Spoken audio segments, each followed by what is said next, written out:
Good evening, good evening. What's going on, folks? Welcome to another edition of Pro Wrestling Talk brought to you by Blitzball Champ Gaming here on the U to the Tube. I'm your host, Blitzball Champ Jason Ingram.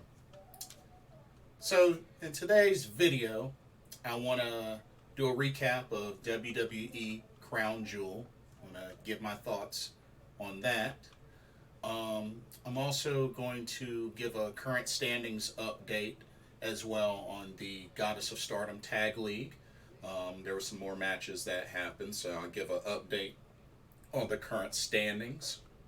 The IWGP World Television Championship Finals is now set. That's right. The finals match will happen at Wrestle Kingdom 17. So I'll talk a little bit about that. And yeah, also the full card for historic crossover, the New Japan Pro Wrestling Stardom collaboration show, has been set as well.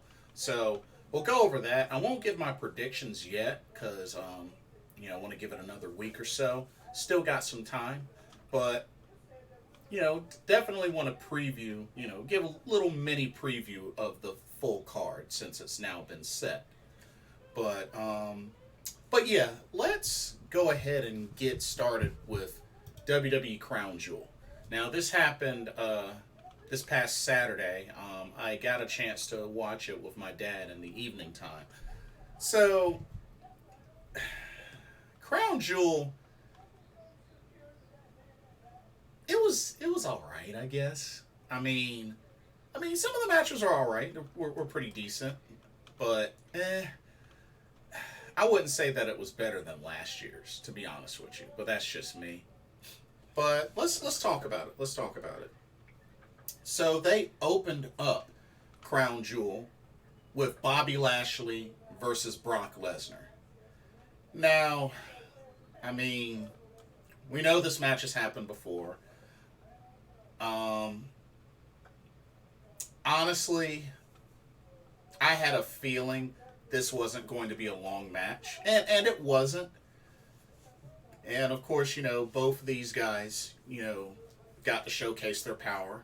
We saw Suplex City, we saw F5 here, we saw Bobby Lashley hit Brock with 4 spears, and also was able to lock in the Hurt Lock as well. But when it was all said and done, Brock Lesnar got the win, but it wasn't from a F5 and a pin. Oh no, no, no. He reversed the Hurt Lock into a pin, into a 1, 2, 3. Lashley's shoulders were down while still pretty much fingers collapsed in the Hurt Lock. And that's the finish you get for this match. That's the finish you get for Brock Lesnar, Bobby Lashley, is a reversal of the Hurt Lock into a pin. So it was really such a trash finish. Brock Lesnar, Bobby Lashley, and then afterwards Bobby Lashley attacked Brock after the match and put him in another Hurt Lock, made him turn red. So I don't know if that's necessarily just him venting his frustrations or if this is a heel turn. I don't know, but I guess it's not over between Brock Lesnar and Bobby Lashley. Maybe they'll have a rematch at Survivor Series War Games, perhaps. I don't know, but it was a really terrible finish. That Hurt Lock reversal into a pin, that is something that you really do not normally see Brock Lesnar do. So the fact that it happened like that was just a crap finish. It was a really, really crap finish.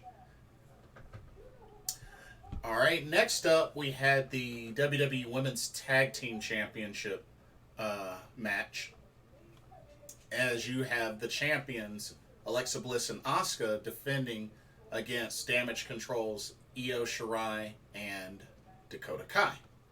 Now, during the backstage interview before their match, Alexa Bliss and Asuka, of course, we saw the Bray Wyatt, the little moth symbol, appear on the one of the televisions during the interview where Alexa Bliss was talking. So it looks like that could come into effect later when it comes to Bray Wyatt, the whole White Rabbit and Alexa Bliss. So something to keep an eye on. Something to keep an eye on. But yeah, so this match actually was a pretty dang on good match. I thought all four ladies got showcased well. I thought the pacing of the match was really great. And I was really happy to see how this match was going overall. But the ending was not a fan of. Of course, Nikki Cross ended up interfering, attacking Alexa Bliss, her old former friend and tag team partner. Remember, Alexa Bliss was two-time tag team champions with Nikki Cross. But pretty much, Nikki Cross was the turning point. Her interference ended up helping Dakota Kai and Io Shirai win back the Women's Tag Team Championship. So they are now two-time tag team champions after losing the titles this past Monday on Monday Night Raw. And then just like that, they just win them back a couple of days later at Crown Jewel. So what the heck was the point of them losing in the first place? What was the point? What was the point? So they can win them back on a bigger stage? That's bullcrap. That's bullcrap. It was pointless. It was pointless. Like, they just randomly gave Alexa Bliss and Asuka a third tag team championship mini run for no freaking reason. Like, what was the point? What was the point? There was no point in doing that. Like, for reals.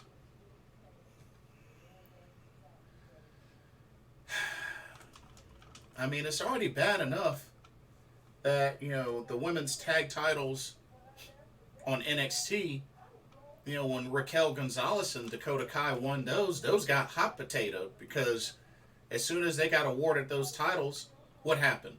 They lost immediately the same night against, what was it, Ember Moon and Shotzi Blackheart. They won them again, defeating Toxic Attraction. Then what happened? Lost them like, a few days later? It's like, what's the deal with that? Like, was there any point in putting the titles on Alexa Bliss and Asuka? Like, seriously. There was no point at all. No point. Especially during the go-home week. It was just stupid. And it's such a bummer, too, because it was a great match. It was a great match. It was one of my favorites of the card. It was a great match.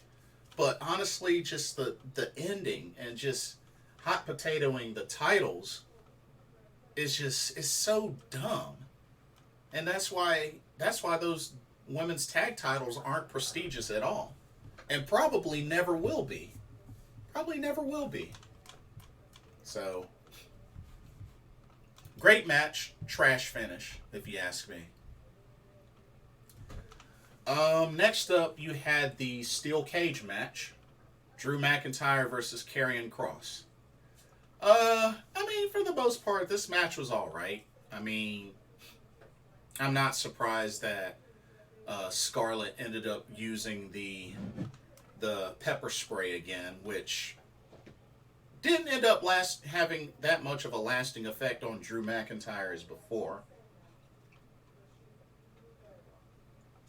Also used it on the outside ref as well. It was pretty crazy how Drew McIntyre hit a Claymore out of nowhere without getting a running start. That was quite an interesting spot. But the ending of this match, the finish of this match just felt really weird. So originally Scarlett locked the door on Drew McIntyre and kept the key for herself. But of course, what did Drew end up doing? Drew ended up climbing the cage and, pretty much got halfway there before Scarlett realized, oh, wait, my man can't get out. So she had to unlock the door, take the lock off, open the door, and tried to pull Karrion Kross out, but by that time it was too late. Drew's feet already hit the floor. Karrion Kross looked pretty steamed at her. But honestly, this was the right call, having Drew win this, because my thing is, Drew McIntyre lost the last two pay-per-views before then, because remember, he lost at Extreme Rules, and before that, he lost at Clash at the Castle. So this was the right call, having Drew win and get some momentum back. But Kross and Drew are 1-1 now, so they're probably, I don't know if they're gonna, have the chance to settle the score at Survivor Series War Games, or maybe when they do the War Games match, they'll be on opposing teams, perhaps. But it's definitely not over between the two. But this was the right call, having Drew get the victory. This was the right call. Other than that, the match was all right, I guess. I'm not going to say it sucked or was spectacular. It was all right. Next up, we had the undisputed WWE Tag Team titles on the line, as the Usos defended the titles against the Brawling Brutes, Ridge Holland and Butch. It's another match I enjoyed. Or actually, I'm sorry. Let me rewind. The 6-man tag team match was afterwards. It was the OC versus Judgment Day. I'm sorry about that. I'm jumping the gun. Totally jumping the gun. So the OC versus Judgment Day. I was definitely enjoying this match. It was really good to see the first Bullet Club leader taking on the second Bullet Club leader, and Finn Balor and AJ Styles. I thought that was a lot of fun to see. But of course, what was the deciding factor? Rhea Ripley was the deciding factor. Of course, with her interference, Finn Balor was able to take advantage and eventually hit a shotgun dropkick and a coup de grace on AJ Styles to get the 1, 2, 3. And Judgment Day takes this one over the OC. It's a big win. Big win for the OC. If anything, I think we're going to see some sort of fourth member added to the OC. I don't know who. It'll probably be a female. But something tells me somebody is going to end up, one of the ladies is going to end up joining and helping out the OC deal with Rhea Ripley. I think it's coming. I think it's definitely coming. But we'll see. We'll see what happens. But pretty good match. Pretty good match. Next up, we have the battle of the big beefy behemoths. We have Braun Strowman versus Omos. To be honest with y'all, I thought this match was pretty bad. I thought this was a pretty bad match.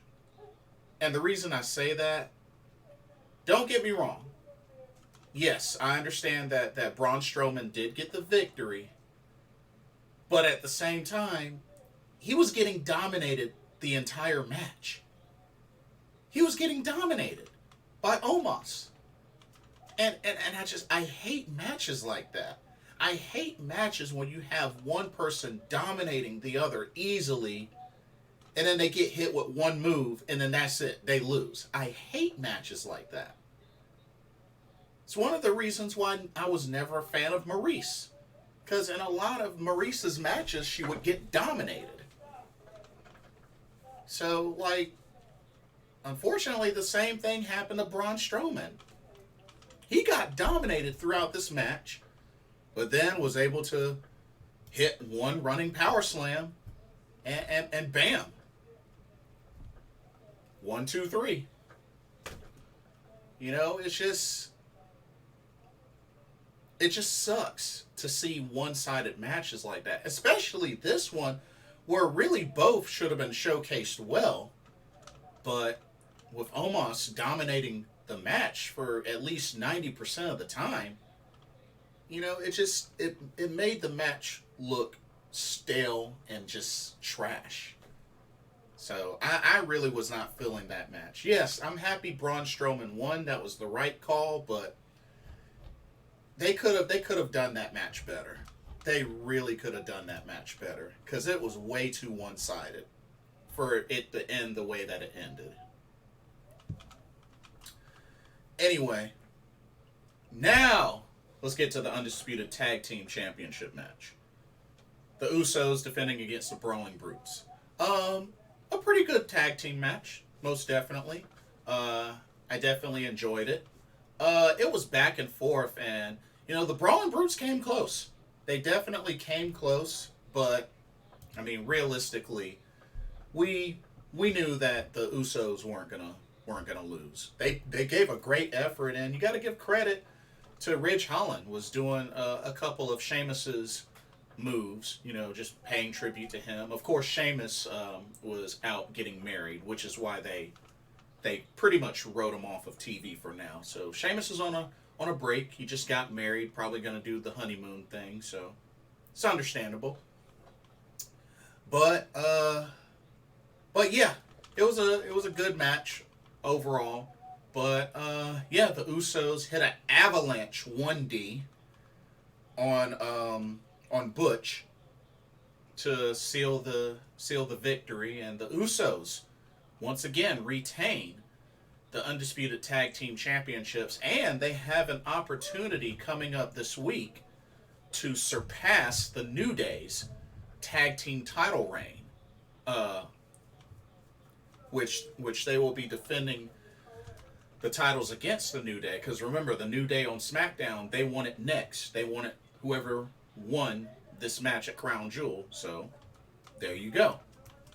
But overall it was a good match. I mean, the Usos, whoever they're going up against, you know, it's usually going to be a good tag team match, you know. So that was definitely not different. But good match. Pretty good match. Okay, next up, we had the Raw Women's Championship match, which was decided in a last woman standing match. This was the champion, Bianca Belair, defending against the leader of Damage Control, Bayley. Good match. Definitely very action-packed. I mean, we saw pretty much everything that we saw in Extreme Rules. I mean, we saw tables, we saw ladders, chairs, kendo sticks. I mean, we saw the works. We even saw a golf cart. We even saw one of those production crates.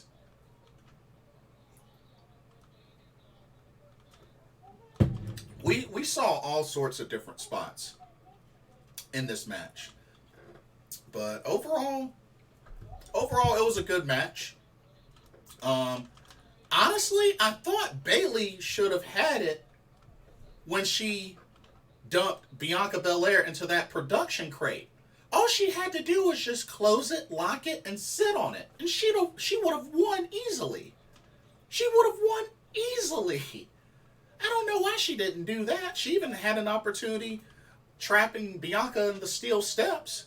But really, she had a chance to win it, putting her in the crate if she'd only just locked it and sat on top of it. She would have won. Because Bianca wouldn't have been able to beat the 10 count. But didn't happen. Battling on top of a golf cart was interesting. That was interesting and unique. And like I said, we saw tables, kendo sticks, ladders, chairs, and as a matter of fact, speaking of ladder, that was the deciding factor at the end, as Bianca Belair was able to pin Bayley with the ladder wedged under the bottom turnbuckle pad in one of the corners. Very unique way of keeping her down because Bayley couldn't push the ladder up to slide out because it was wedged under the bottom turnbuckle. And sure enough, wasn't able to get out to beat the 10 count, and Bianca Belair retains the Raw Women's Championship. Again, defeating Bayley. I don't get it. Great match, but I really don't understand the finish. Because it's like, dang.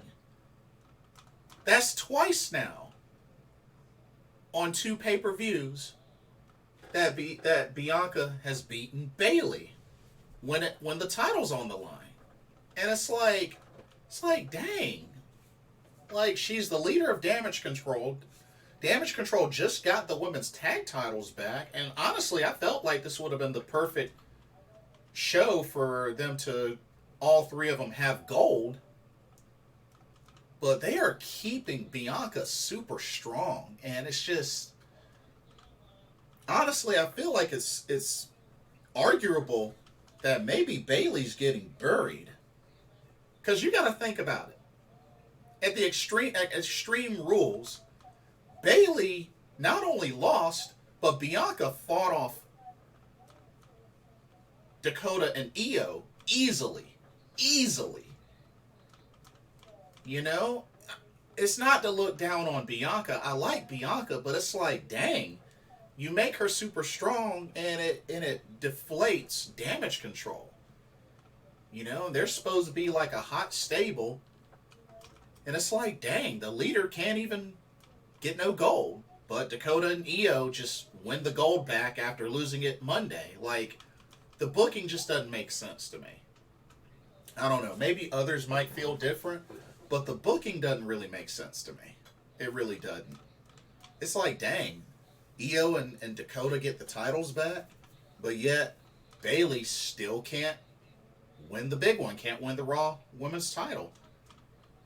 And it's like, what are they going to do? Give her a third opportunity? That wouldn't make any sense. She's had 2. So I would think maybe somebody else is going to have to get into the title picture. Because it wouldn't be fair for Bayley to get another shot, say, at Survivor Series. That wouldn't be fair. Not after losing on 2 pay-per-views back-to-back. That wouldn't be fair. So, I don't know. I just feel like it doesn't really make a lot of sense, and I'm not really sure what they're gonna do with Bayley. Like, she's the leader of Damage Control. I thought they had a thing going, but Io and Dakota, they got the titles, the women's tag team titles back, just like that. But I don't know what the heck they're doing, to be honest with you. So, but Bianca, still your champ. You had a segment with Bray Wyatt, again at Crown Jewel. My only thing with that is, when is he going to wrestle? I mean, all these vignettes and promos and all that, that's fine. But when's the dude going to wrestle? That's really all I care about. When is he going to wrestle? When is he going to wrestle? That's all I care about. So, I mean, I don't know who the creepy dude is. Some say maybe Bo Dallas. Some say maybe it's Bray himself. But honestly, it doesn't really matter to me. I'm just ready to see him wrestle. When is he going to wrestle? That's what I want to know. And in the main event, you had the undisputed WWE Universal Championship. The Tribal Chief, Roman Reigns, defends against Logan Paul. You know what? I gotta give him credit. Logan Paul put on a good match. He did. He actually did pretty dang on good. That was a nice little buckshot lariat that he hit Roman Reigns with. Even went as far as to do a diving splash from the turnbuckle onto Roman through the announce table while recording, using somebody's phone while recording. That was impressive. That was impressive. And Logan Paul, he hung with the tribal chief. I gotta give it to him. He hung with the tribal chief. And he looked good. I mean, Logan Paul, this is only his third match in the WWE. And, even in his first two, he looked good. I thought he looked good. Um, I know Jake Paul came down because the Usos came down, and the two fans, one that had the phone, were pretty much, I guess, on Logan Paul's side. The Usos came out, attacked them, dismantled them. Jake Paul came out to even the odds and fight against the Usos, and Solo Sikoa came out as well.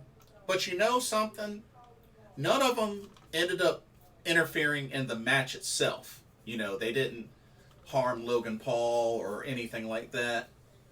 So you know what? I was happy about that, because personally, I would have felt like if they had to interfere in the match and attack Logan or whatnot, or help Roman win, then it would have really been bad.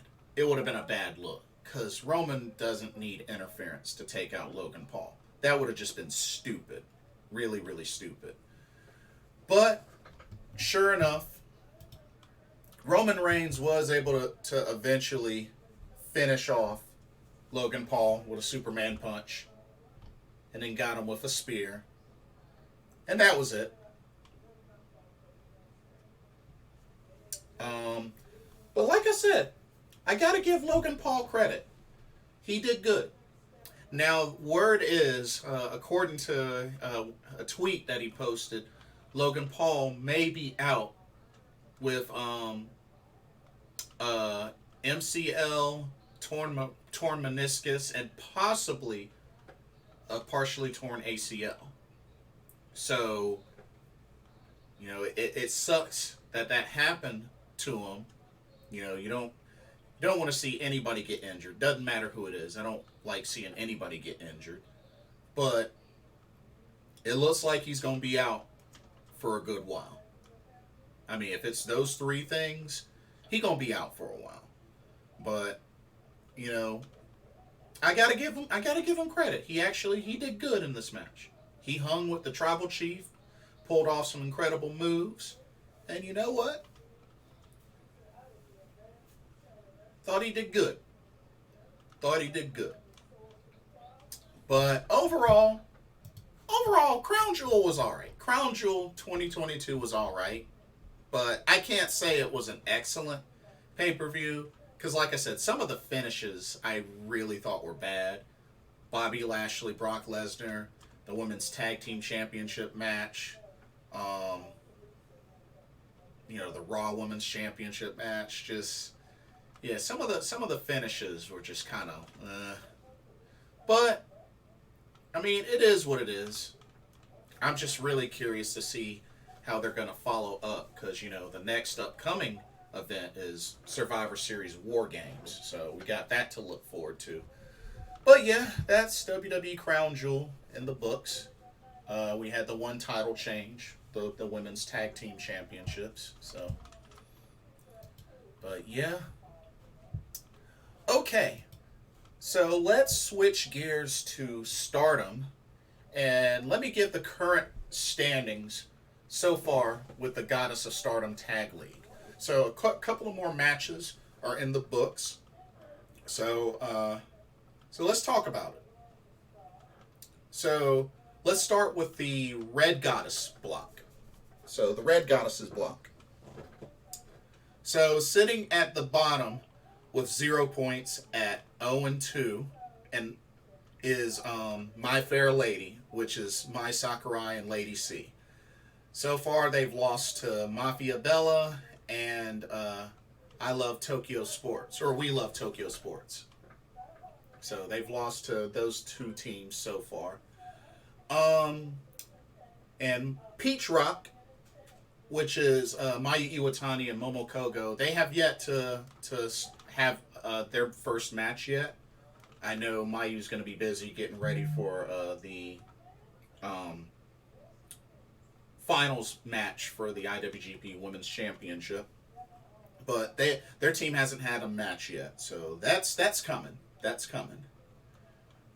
All right. Sitting with 1 point, with a record of 0-0-1, is Black Desire, which is Momo Watanabe, Starlight Kid. So the one draw that they had was against Karate Brave. All right. We have 3 teams with 2 points. You have We Love Tokyo Sports, which are 1-1. That's Saki Kashima and Fukiken Death. So they have the one victory over My Fair Lady and the one loss against Aphrodite. And then we also have Meltier, the current Goddess of Stardom Tag Team Champions, Tam Nakano and Natsupoi. They are also 1-1. So they have the one victory over Karate Brave, and they have the one loss against Mafia Bella. And then the other team, with just a record of 1-0, is Aphrodite. So they got 2 points as well, and that's Utami Hayashishita and Saya Kamitani, and they have the victory over We Love Tokyo Sports. Okay, we have one team sitting at 3 points with a record of 1-1-1, and that is Karate Brave, which is Shuri and Tomoka Inaba. So they have the one victory over Mafia Bella, the one loss against Meltier, and then the one draw against Black Desire. So 1-1-1. And they're my team that I'm rooting for the most. Like, I would love to see Karate Brave win this tournament.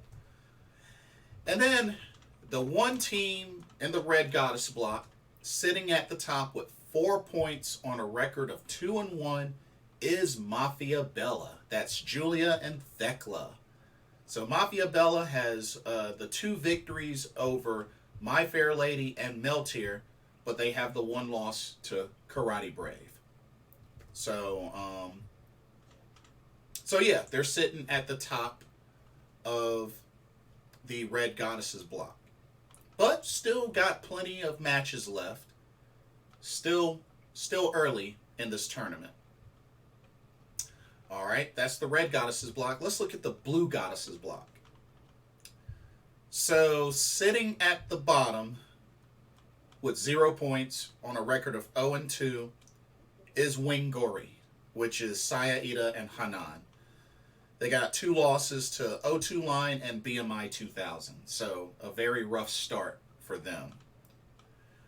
All right, you got one team with a record of 0-1-1 with only 1 point, and that is the New Eras, which is Mirai and Amisore. So they have the one loss against Maihime and the one draw against 7-Up. So I know it's still early, but they're kind of off to a rough start as well. All right. We have 3 teams sitting at 2 points. So first we have Waka Wild, which is Saki Kashima, or not Saki Kashima, Saki and Waka Tsukiyama. Sitting with a record of 1-1. Now, also a heads up,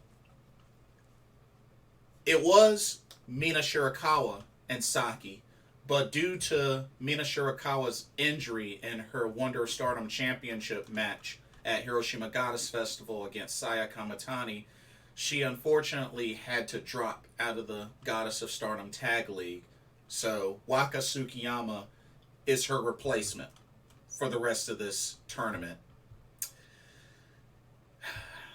Not a good thing. Not a good thing. Because we all know Waka Tsukiyama has yet to win a match in Stardom. Whether it's singles, whether it's tag, trios, it doesn't matter. But the team is 1-1. The one victory was over BMI 2000, but that's when they had Mina, Shirakawa, and Saki. And same thing with Um, the loss to Fukuoka Double Crazy. Actually, I think they had uh, Saki and Waka for that. I think so. I think so. But yeah, right now they're 1-1. But to be honest, that's probably the one win they're going to have this entire tournament. If I can just keep it real. But they have 2 points right now. The other team, another team that has 2 points, sitting with a record of 1-1, is O2 Line, which is the team of Azumi and Miyu Amasaki. So they have the one victory over Wingori, but the one loss against Fukuoka Double Crazy. And then the last team that's has 2 points with a record of 1-0 is Maihime, which is Micah and Himeka, which right now they have the one victory over the New Eras.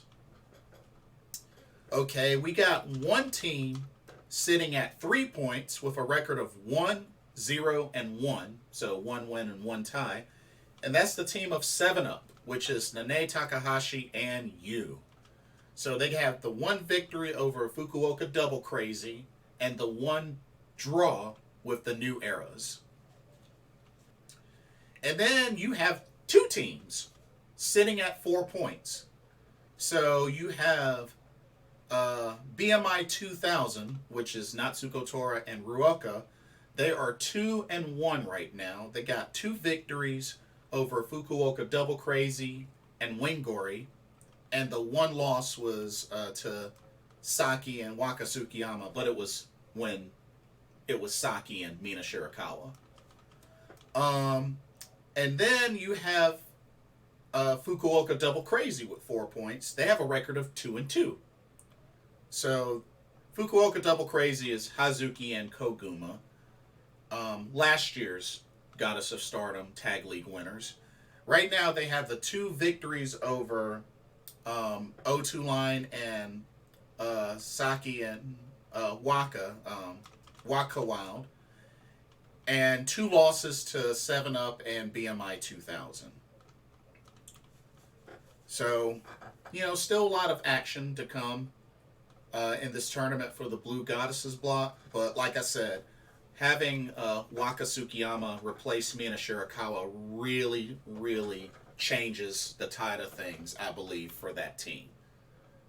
Because I don't see Saki and Waka Tsukiyama getting another victory. Getting a victory at all. So, that's just me keeping it real. But yeah, you got two teams with 4 points. Still got plenty of tournament matches to go. And I believe there will be some tournament matches at Stardom Gold Rush 2022, I believe, which is November 19th. So it's quite a bit to look forward to there. But right now, that concludes your current standings for the Goddess of Stardom Tag League. So still a lot to look forward to, indeed. Okay. So, we now have the finals set for the IWGP World Television Championship Tournament. The finals will be decided at Wrestle Kingdom 17 next year, January 4th. The finals will be Ren Narita versus Zack Sabre Jr. Wow. So, Zack Sabre Jr. defeated Evil in the semifinals, and Ren Narita, with a big upset, defeating Sonata. And like I said, there you have it. That is your finals. Ren Narita, Zack Sabre Jr. at Wrestle Kingdom for the IWGP World Television Championship. It's going to be interesting. Going to be very interesting. We'll have to see if Ren Narita can do it. Can he pull it off? We got to see if he can pull it off. But here's hoping. Here's hoping.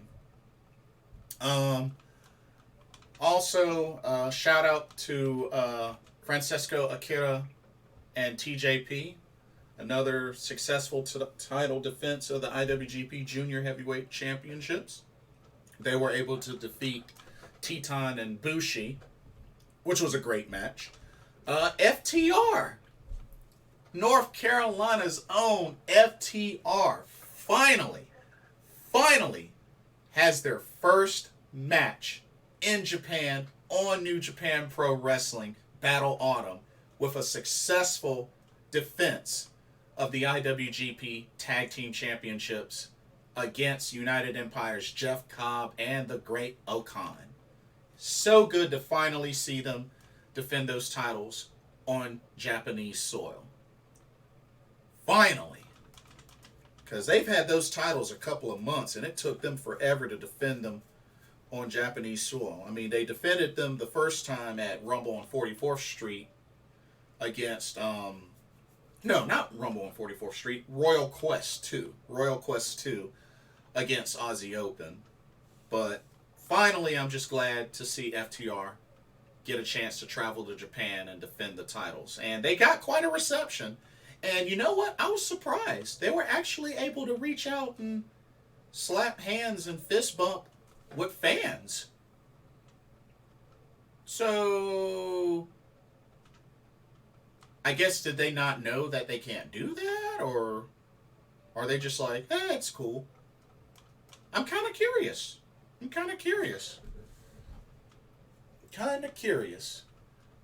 And, of course, Will Ospreay had a great IWGP United States Heavyweight Championship defense over Tetsuya Naito. Banger of a match. But yeah, that pretty much wrapped up the Battle Autumn tour. So that was really, really good overall. But so the card has been officially set for historic crossover. The New Japan Pro Wrestling Stardom collaboration show has been set. November 20th. Looking so forward to this. So let's take a gander at this card, because it's a big card. So there will actually be two kickoff matches. So the first kickoff match will be a 8-man tag. So we have some former Young Lions. Well, kind of, sort of former. Not all of them are former, because some of them haven't graduated yet. I don't think Kevin Knight and Gabriel Kidd have graduated yet. I could be wrong, but you have Clark Connors, Alex Conklin, Gabriel Kidd, and Kevin Knight going up against other current Young Lions. Yuto Nakashima, Ryohei Oiwa, Kosei Fujita, and Oscar Lyobe. So 8-man tag. Apparently, and this is apparently the New Japan Pro Wrestling debut of Oscar Lyobe, who's from Hamburg, Germany, and joined the Fale Dojo in 2019, apparently. So that's what's up. Did most of his training in Germany. Okay. Nice. So pretty much, overall, it's pretty much the New Japan Dojo versus the New Japan LA Dojo. That's pretty much what this is. But that's exciting. You know? Should be good. So that's the first kickoff. The second kickoff, we're going to have a Stardom Rambo, a.k.a. pretty much a Stardom Battle Royal. So there will be 15 ladies, 15 wrestlers in this battle royal. There will be new entrants every minute in this time battle royal, and you can be eliminated via pinfall, submission, or thrown over the top rope. So we got a 15 wrestler Stardom Rambo. That should be exciting. Should be really exciting. So definitely looking forward to that. Have to see which of those 15 ladies comes out, the last one standing in the ring. So those are the two kickoff matches. All right, let's get into the main card. So we got a 8-man tag team match, as we got House of Torture's Evil, Sho, Dick Togo, and Yujiro Takahashi taking on Chaos, the team of Tomohiro Ishii, Yoshihashi, and joining Chaos, Lio Rush. Of course, Lio Rush had joined Yo at Rumble on 44th Street, pretty much aligning himself. And it looks like we may be seeing Lio Rush and Yo as a tag team for the Super Junior Tag League. So that looks like a possibility. But definitely looking forward to this match. This ought to be interesting to see how Lio Rush does with the other members of Chaos. But yeah, I think he will fit nicely. Definitely think it will fit nicely. And it'll be good to see how he does in the Super Junior Tag League. All right. Next match, we have a 6-woman tag, as we have Donna Del Mundo's Thekla, Mai Sakurai, and Himeka taking on Queen's Quest, Saya Kamatani, Azumi, and Lady C. That should be really good. Should be really good. All right, third match, you got a mixed tag rule. Mixed tag match where you have the team of Zack Sabre Jr. and Julia, very interesting team, teaming up against Shuri and Filthy Tom Lawler. I cannot wait for this match. Like, I know it's mixed tag rules, but I can't wait for this match. This should be really good. I can't wait to see how this goes. So, I know that I don't think I've ever heard or seen anything about Julia and Zack Sabre Jr. teaming up to train or practice or anything like that. I think Shuri and Filthy Tom Lawler have, but I could be wrong. But it'll be interesting to see what kind of match we get here from both teams. See what kind of things get showcased. You know what I mean? All right. We got another mixed tag match. This is a 8-person tag match that has Suzuki Gun going up against each other, actually. So they're split, and we have the teams of Taichi and Yoshinobu Kanemaru and Meltier, which is Tam Nakano, Natsupoi. The 4 of them will be teaming up to face El Desperado and Doki and Black Desire, which is Momo Watanabe Starlight Kid. So I am very curious to see how this match goes, because both teams have 2 men and 2 women, mixed tag rules. So this should be fun. This should be really, really fun. And then we have another mixed tag rules match. This one I'm very excited about. We have the team of Hiroshi Tanahashi and Utami Hayashishita going against the team of Hiroki Goto and Maika. Yeah. I like all 4 of these competitors. I can't wait. I can't wait for this match. I'm pretty big on Hiroki Goto. Maika, of course, Hiroshi Tanahashi I've met. And of course, Utami. Utami's awesome. The Red Queen.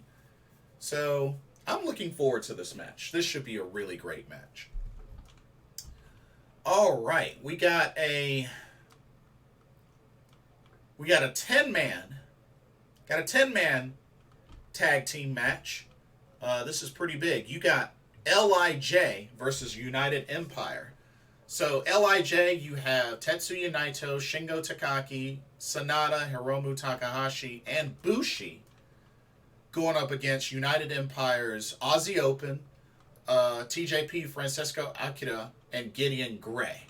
So that's going to be very action-packed and probably chaotic as well. But yeah, LIJ versus United Empire. It should be great. Should be really great. Okay. You have the Great Muta's final New Japan Pro Wrestling match. And it comes in the form of a 6-man tag. As the Great Muta himself, who I've met, will be teaming up with Chaos's Toru Yano and the Rainmaker, Kazuchika Okada, taking on United Empire's The Great Okan, Aaron Hanare, and Jeff Cobb.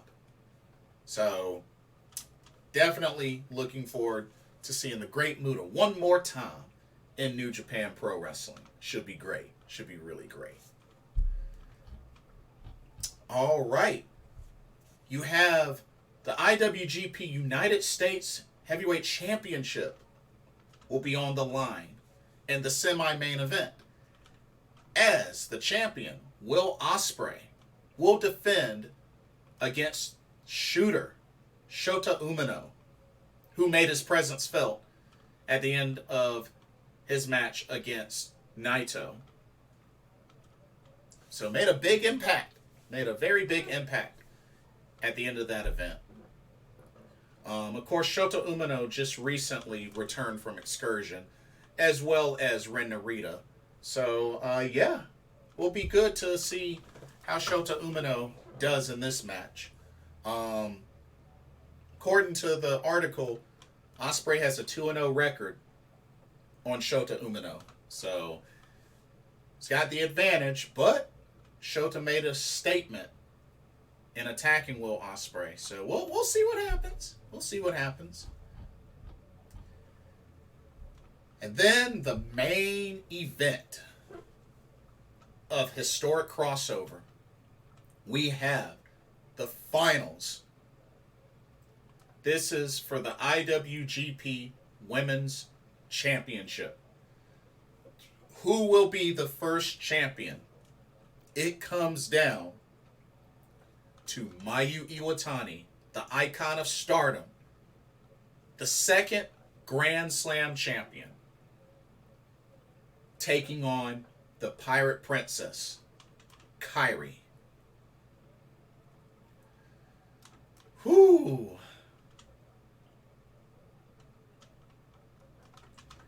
The record right now is 3-2, Mayu. Mayu has won 3 times. Kairi has beaten her twice. There's quite a lot of tension, because apparently Mayu is not liking the fact that Kairi is pretty much the female Brock Lesnar of Stardom right now.